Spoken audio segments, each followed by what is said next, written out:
Good morning, good evening, जब भी आप ये वीडियो देख रहे हैं। तो आज हम हिस्ट्री क्लास 12th के जो नोट्स की एक पूरी सीरीज चल रही है उसमें हम चैप्टर 6 पे पहुंचे हैं। इसमें आज हम भक्ति सूफी ट्रेडिशन जो आपकी बुक का आपकी थीम टू जो सेकंड बुक है उसका 6th चैप्टर है। आज हम उसके कुछ क्विक नोट्स डिस्कस करेंगे। अगर पढ़ चुके हो तो रिवीजन के लिए हेल्पफुल है, नहीं पढ़ा है तब भी एक ओवरव्यू मिल जाएगा कि आंसर तो आप लिख ही पाओगे इनसे। So hello and welcome to success learning. I hope आप सब बहुत अच्छे होंगे। अगर चैनल से फर्स्ट टाइम जुड़ रहे हो तो चैनल को सब्सक्राइब करना और बेल आइकन को क्लिक करना मत भूलिएगा। वीडियो अच्छी लगे, कुछ भी इंफॉर्मेटिव सीखने को मिले तो वीडियो को डेफिनेटली लाइक कीजिएगा। और अगर इसकी पीडीएफ चाहिए हो तो टेलीग्राम इज द प्लेस जहां पे मैं डाल दूंगी, आप वहां से इसकी पीडीएफ को डाउनलोड कर सकते हो। तो शुरू करते हैं। भक्ति मूवमेंट की बात कर रहे हैं हम। तो विद पैसेज ऑफ टाइम, जैसे अब हमने इससे पहले के चैप्टर्स में हमने ब्राह्मणिकल नॉर्म्स के बारे में देखा था और हमने देखा था कि कैसे सोसाइटी में कुछ चीजें फॉलो होने लग गई थी। अब भक्ति सूफी ट्रेडिशन में हम ये देखेंगे कि जो रिलीजन में कमियां थी, जैसे कास्ट सिस्टम हो गया, डिस्क्रिमिनेशन हो गया, अनटचेबिलिटी है, सती ट्रेडिशन है, वर्ना सिस्टम है, इन सब जो शॉर्ट कमिंग्स हैं, जो ये डिसएडवांटेजेस थी, अब उनके अगेंस्ट कोई बोलने वाले खड़े हो रहे थे। तो वो रिलीजियस जो शॉर्ट कमिंग्स थी उन इसी कारण से नई रिलीजन्स और आइडियोलॉजीज एमर्ज हो रही थी, क्योंकि लोग पुरानी वाली चीजों को क्रिटिसाइज कर रहे थे। और इसी पाथ को कहा जाता है भक्ति मूवमेंट। तो जो पूरा चैप्टर का इनिशियल है वो यहाँ पे आपको पूरा एक सार मिल गया, इंट्रोडक्शन, कि ये भक्ति मूवमेंट क्यों शुरू हुई। अगर क्वेश्चन आए व्हाई या फिर व्हाट वाज भक्ति मूवमेंट, सो इनमें आपको ये हेल्प करेगा पूरा का पूरा कि क्यों भक्ति मूवमेंट शुरू की गई थी और क्या वजह थी कि उस टाइम पे लोग उनके अगेंस्ट क्रिटिसाइज कर रहे थे और नए रिलीजन्स और आइडियोलॉजीज एमर्ज हो रही थी। अब दो मेन पाथ ऑफ डिवोशन इस पूरे में उभर के आए थे, एक था निर्गुणम और एक सगुणम। अगर हम निर्गुण की बात करें तो कहते हैं ना भगवान निर्गुण। ऑल दोज पीपल जो गॉड में बिलीव करते हैं जिनका कोई आकार नहीं है, निर्गुण, नहीं आकार, कोई आकार नहीं है, फॉर्मलेस है, अकॉर्डिंग टू जिनका कोई कलर नहीं है, फॉर्म ऑफ गॉड, वो मूर्ति पूजा के अगेंस्ट होते हैं और लोगों को मेडिटेट करने पे इंसिस्ट करते हैं या फिर नाम जपने में। गुरु नानक जी और कबीर दास जी जो थे वो भी इसी निर्गुण भक्ति को सपोर्ट करते थे। इन सिखिज्म कोई मूर्ति नहीं है, कोई पर्सन नहीं है, फॉर्मलेस गॉड को पूजा जाता है। ठीक है, तो ठीक उसी तरह निर्गुण भक्ति की बात हो रही थी। अब अगर हम सगुण भक्ति की बात करें तो वो लोग जो भगवान की मूर्ति पूजा में बिलीव करते हैं वो सगुण भक्ति करते हैं।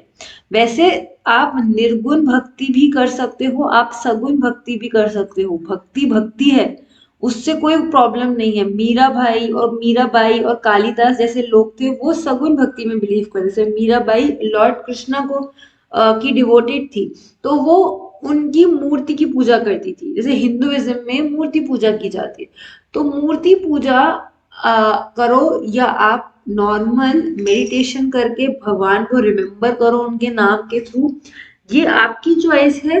बट ये भक्ति के दो प्रकार हैं, निर्गुण और सगुण। अब पॉपुलर ट्रेडिशंस ऑफ भक्ति, जब हम हिस्टोरियंस की बात करें जैसे रॉबर्ट रेडफील्ड, इन्होंने मेन दो ट्रेडिशंस उस टाइम में प्रेवलेंट थे, ग्रेट और स्मॉल।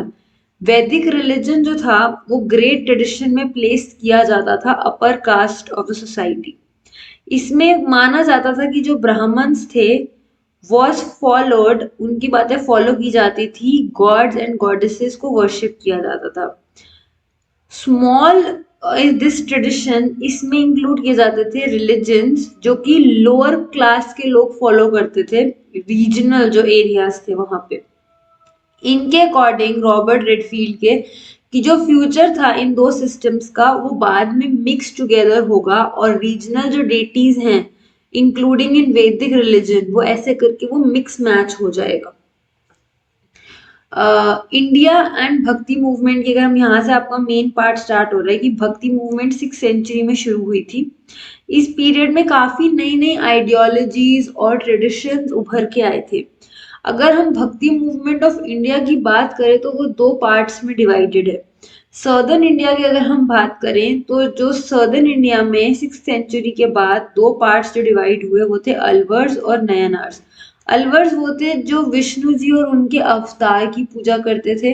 नयनार्स वो थे जो शिव डिवोटीज थे।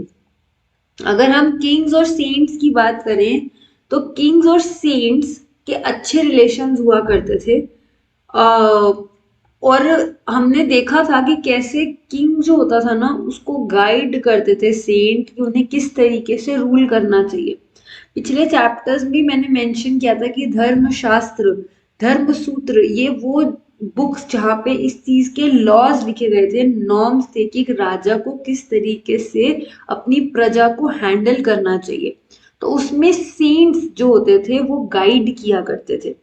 जो ये सेंट्स होते थे मच लाइक लोगों को पसंद होते थे कॉमन पीपल को, और इनके बहुत सारे फॉलोअर्स होते थे। इसीलिए जो किंग्स होते थे वो भी इनकी तरफ इंक्लाइंड होते थे क्योंकि पब्लिक सपोर्ट सेंट के पास है। अगर किंग सेंट को पसंद करता है, अगर सेंट के पीछे पूरी पब्लिक है, अगर सेंट ने अपना सपोर्ट किंग को दिया तो पब्लिक का सपोर्ट किंग के पास ऑटोमेटिकली आ गया। इसीलिए किंग्स हैड स्पेशल इंक्लिनेशन, और वैसे भी सेंट्स गाइड भी करते थे। जैसे मैंने बताया कि वो जनरल पब्लिक का सपोर्ट भी किंग को मिलता था। अब सेंट्स जो होते थे वो होली प्लेसेस को डिक्लेयर करते थे कि ये एडोब ऑफ गॉड है। इस उस टाइम पे साउथ इंडिया में बड़े बड़े मंदिर बनवाए गए राजाओं के थ्रू, और लोग वहां पे तीर्थ यात्रा के तौर से उन जगहों पे आने लगे थे। कुछ टेम्पल्स के एग्जांपल जैसे चिदम्बरम हो गया, तंजावर हो गया, या गंगाई गोल्ड कोंडा चोलापुरम हो गया, ये कुछ टेम्पल्स के एग्जांपल्स हैं और काफी ह्यूज टेम्पल्स बनाए गए थे। टेम्पल्स उस वक्त साउथ में बेसिकली क्यों बनाए जाते थे, क्योंकि किंग जो होते थे वो अपनी power through temple building show करते थे। पब्लिक सपोर्ट उनको मिलता था through temple building.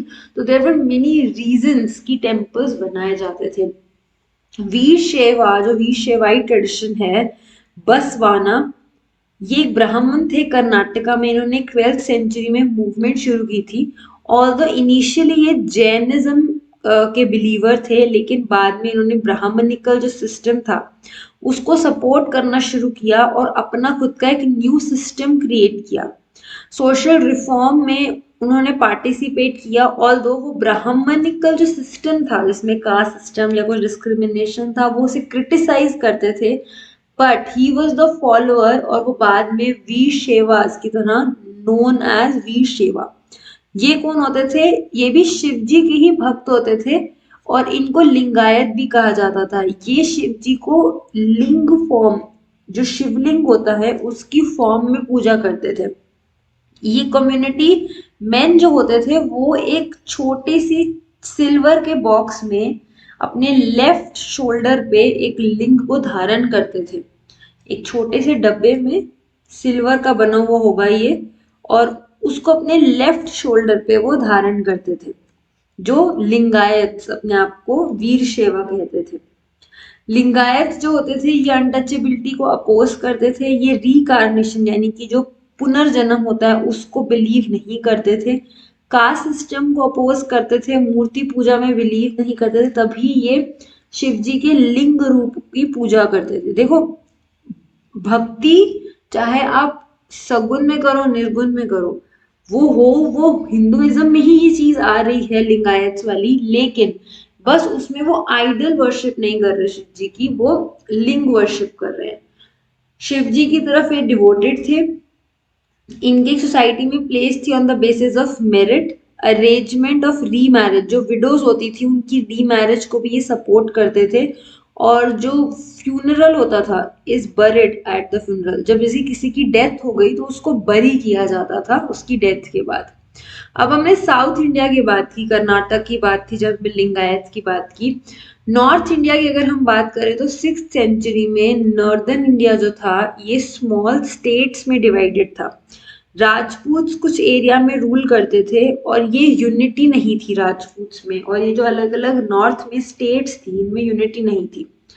Due to विच जो मुस्लिम रूलर्स थे उन्होंने नॉर्थ इंडिया में अपने आप को इस्टेब्लिश किया, क्योंकि राजपूत और बाकी सारे रूलर्स जो थे वो यूनाइटेड नहीं थे, तो मुस्लिम्स आए। ऑन दी अदर हैंड जो वैदिक रिलीजन्स अल्वर्स और नयनार्स थे वो साउथ में स्प्रेड हो रहे थे और मुस्लिम रूल नॉर्थ में इमर्ज हो रहा था। तो एक ही टाइम में साउथ इंडिया में क्या हो रहा है, अलवर्स जो कि विष्णु जी के फॉलोअर्स हैं और नयनार्स जो कि शिव जी के फॉलोअर्स हैं वो स्प्रेड हो रहे हैं। और दूसरी तरफ अगर हम नॉर्थ इंडिया की बात कर रहे हैं तो वहां पे मुस्लिम्स अपने आप को रूल को स्प्रेड कर रहे हैं, इमर्ज कर रहे हैं। नॉर्थ इंडिया में जो मुस्लिम रूल थे तो वो इन्वेजन सबसे पहले मोहम्मद कासिम का हुआ ऑफ अरबिया 711 में। 711 after this invasion Mohammad Qasim ने सिंध जो पार्ट ऑफ इंडिया था उस वक्त उसको कॉन्कर किया और अपने रूल को इस्टेब्लिश किया। ये फर्स्ट अटैक था जो मुस्लिम रूलर ने किया। इसके बाद मोहम्मद गजनी ने अटैक किए थे और इनका मेन ऑब्जेक्टिव होता था कि लूटो। इन्होंने मोहम्मद गजनी ने लगभग 17 बार इंडिया को लूटा और इतना जो मेन हमारे यहाँ के लूटिंग इंडिया द जाट्स जो प्रेजेंट डे में हरियाणा उत्तराखंड टुगेदर लूटेड मोहम्मद गजनी। और avenge this incident Mohammad Ghazni attacked India for the 17th time. तो उसने मतलब 16th टाइम जब वो आया तो उत्तर प्रदेश हरियाणा के लोगों ने उसके अगेंस्ट स्टैंड पॉइंट लिया और तभी उसने 17th बार भी अटैक किया। सोचो इतना सोना, इतने बड़े बड़े मंदिर हमारे जो बने होते थे वो उसको तोड़ के चले जाते थे। तो सर 17 बार उन्होंने लूटा। फिर मोहम्मद गौरी ने इन्वेड किया और इनका फिर वॉर हुआ था पृथ्वीराज चौहान के साथ मोहम्मद गौरी का, ये तो काफी लोगों को पता ही होगा। इसमें पृथ्वीराज चौहान जीते थे इस वॉर में और मोहम्मद गौरी अपने वापस हार के चला गया था। इसके बाद 1992 एग्जैक्टली 1 ईयर इस वॉर के बाद ये 1919 नहीं है, मोहम्मद गौरी जो थे ये वापस आए, इन्होंने डिफीट किया पृथ्वीराज चौहान को और मोहम्मद गौरी का कोई बेटा नहीं था। तो उनकी डेथ के बाद स्लेव डायनेस्टी होती कुतुबुद्दीन ऐबक ये रूलर बने एंड 1206 दिल्ली सल्तनत जो स्लेव डायनेस्टी थी वो शुरू हुई थी। ये बेसिक दिल्ली सल्तनत वाली वो है, आप इसको समझना चाहो तो ठीक है, अगर इसको आप स्किप करना चाहो तो आप स्किप भी कर सकते हो। ये स्लेव डायनेस्टी इसमें Qutubuddin Aibak was the founder जिससे शुरू हुई थी, इन्होंने कुतुब मीनार भी बिल्ड किया था। इसके जो स्लेव थे इल्तुतमिश वो कुतुबुद्दीन ऐबक के बाद रूलर बने, उनका भी कोई बेटा नहीं था। इल्तुतमिश की जो डॉटर थी रजिया सुल्तान वो रूल किया उन्होंने दिल्ली सल्तनत पे, लेकिन फिर धीरे धीरे उसका डिक्लाइन हुआ। फिर खिलजी डायनेस्टी आई, फिर तुगलक डायनेस्टी आई, फिर सैयद, फिर लोधी और उसके बाद फिर फाइनली मुगल आए थे 1526 में। इसमें चीफ रूलर्स थे बाबर, हुमायूं, अकबर, जहांगीर, शाहजहां, औरंगजेब, बहादुर शाह। अगर आप CUET या आप किसी भी कॉम्पिटिटिव एग्जाम की तैयारी कर रहे हो तो ये आपको दिल्ली सल्तनत वाली चीजें मुंह जुबानी याद होनी चाहिए, क्योंकि ये MCQ में कहीं से भी बेसिक चीज पूछी जा सकती है कि लोधी डायनेस्टी का फर्स्ट रूलर कौन था या फिर तुगलक डायनेस्टी के बाद कौन सी डायनेस्टी आई, इसलिए आपको पता होना चाहिए। ये नोट्स हैं बहुत अच्छे और हेल्पफुल हैं, अगर आपको चाहिए हो तो PDF डाउनलोड करके पढ़ लीजिएगा। भक्ति मूवमेंट के टॉपिक से इतने नेसेसरी नहीं है इसलिए मैं इनको स्किप कर रही हूँ। मुगल रिलीजन जब शुरू हुआ, अब यहाँ से हम सूफीज्म की बात करेंगे जो हमारे भक्ति और ट्रेडिशन में पार्ट है। अब है ये सूफीज्म इस्लाम में राइज हुआ। सूफी जो होते थे ये लोग होते थे जो अकॉर्डिंग टू शरिया अपनी लाइफ को जीते थे। शरिया क्या है, ये स्क्रिप्चर है जिसमें मुस्लिम रिलीजन के रूल्स की क्या उनको करना चाहिए, क्या सही है क्या गलत है, वो सब मेंशन है। सूफीज जो होते थे, ये सूफी जो होते थे ये कहाँ रहते थे, ये खानकाह आश्रम होता है एक तरीके का, ये वहां रहा करते थे। खानकाह के बारे में हम अगर हम देखें तो एरिया जहाँ पे शेख जो कि टीचर है वो अपने मुरीद कहते हैं ना, मैं आपका मुरीद हो गया, मैं आपका फॉलोअर, आपका स्टूडेंट हो गया, उनके साथ वो खानकाहा में रहते थे।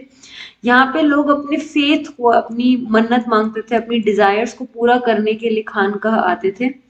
लंगर प्रोवाइड किया जाता था यहाँ पे थ्रू आउट द डे, तो कोई भी अगर आता था तो उसको खाना मिलता था।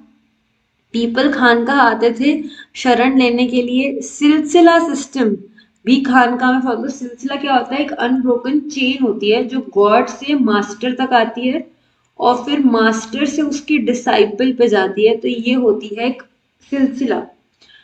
सीरीज ऑफ अरेंजमेंट जो जनरेशन सिस्टम था, ये वक्त के साथ एक्सपैंड हुआ। प्रॉफिट मोहम्मद मेन टीचर माने जाते थे।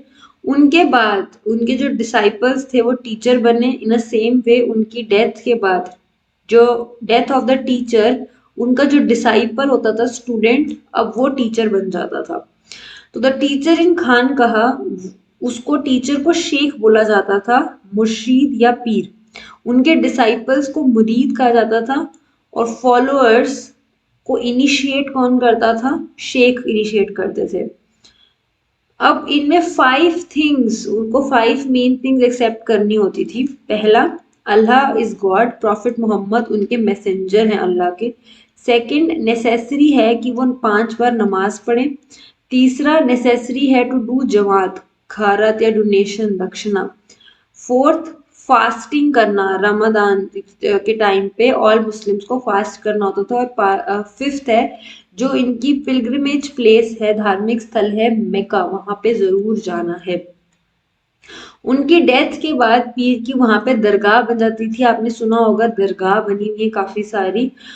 वहां पे भी लोग जो उनके पीर के होते थे वो उनको वर्शिप करते थे। ठीक है, ये इतना इम्पोर्टेंट नहीं है। फॉलोअर्स ऑफ अदर रिलीजन, जो पीपल ऑफ अदर रिलीजन थे सल्तनत, वो टैक्स चार्ज किया जाता था उन पे, जजिया, by Muslim ruler. Tax which because followed some other religion, जो मुस्लिम रिलीजन के अलावा रिलीजन थे उनको टैक्स देना पड़ता था। किंग और सूफी के रिलेशन अच्छे होते थे। सिमिलर वही चीज मैंने आपको ऊपर बताई थी, क्योंकि पब्लिक का सपोर्ट सूफीज के साथ होता था और सूफीज अगर किंग को सपोर्ट करेंगे तो किंग के पास अल्टीमेटली पब्लिक की भी सपोर्ट आ जाएगी। किंग्स उनको ग्रांट्स देते थे और सूफीज उनको असिस्ट करते थे। सूफीज पॉपुलर थे तो जनरल पब्लिक का सपोर्ट था। डोनेशंस गिवन, किंग देते थे डोनेशन सूफीज को ताकि वो अपने खानकाह को, जो उनका आश्रम है, उसको अच्छे से चला सके। जैसे अजमेर दरगाह जो है, ये शेख मुहिउद्दीन चिश्ती की दरगाह है। ये एक बहुत फेमस सूफी थे, उनकी दरगाह जो कि हिस खानकाह अजमेर में है। Beginning of Chishti sequence, Dargah is also, उस दरगाह को गरीब नवाज भी कहा जाता है। फर्स्ट बिल्डिंग गियासुद्दीन खिलजी के टाइम पे उसको बिल्ड किया गया। और मोहम्मद बिन तुगलक वो फर्स्ट सुल्तान थे जो उस दरगाह पे आए, और अकबर भी आए थे, और अकबर 14 बार उनकी दरगाह पे आए थे। अब मीराबाई की बात करते हैं। मीराबाई ये राजस्थान में एक रॉयल फैमिली में रॉयल प्रिंसेस थी, ये बॉर्न हुई थी। इनका बर्थ 15 से 16 सेंचुरी के बीच में माना जाता है हुआ था।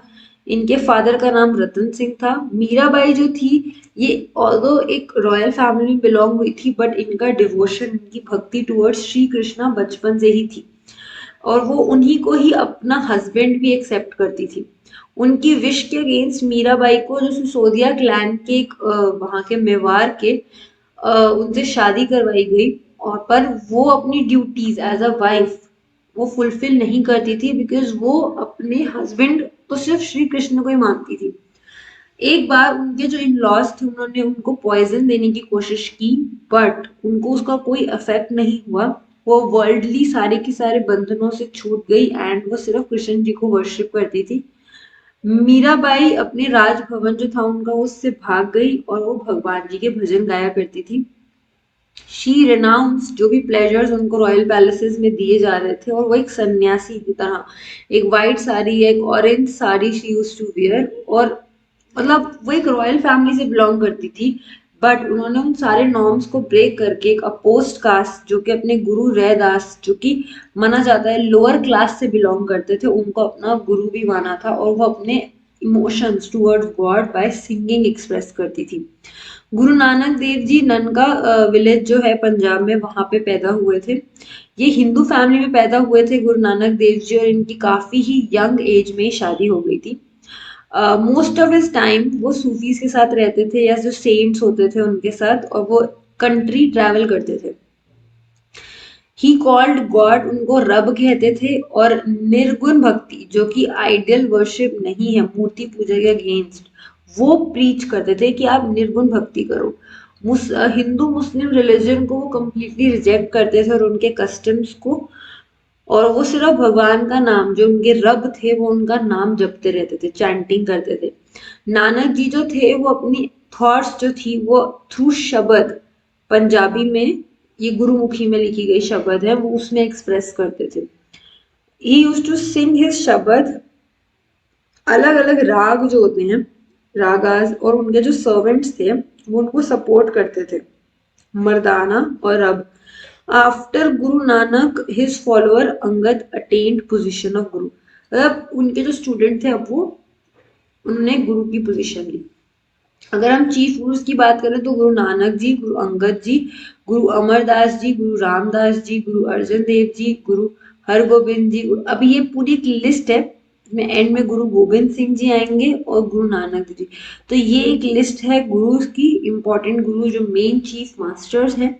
तो आप इसको एक बार देख सकते हो। अब हम गुरु ग्रंथ साहिब की बात करते हैं। अ स्क्रिप्चर जो कि फिफ्थ गुरु ऑफ सिक्स जो थे गुरु अर्जन देव जी, उन्होंने इनको कलेक्ट किया था। जो पहले 4 गुरु थे उनकी सारी बातों को कलेक्ट करके अपने 4 सक्सेसर यानी कि बाबा फरीद, रविदास, कबीर जी, इन्होंने आदि ग्रंथ साहिब किया। Composition of Guru Tegh Bahadur were also included in आदि ग्रंथ साहिब। ये गुरु गोबिंद सिंह जी ने किया 17th सेंचुरी में, और इसको गुरु ग्रंथ साहिब कहलाया गया। खालसा पंथ की स्टैब्लिशमेंट।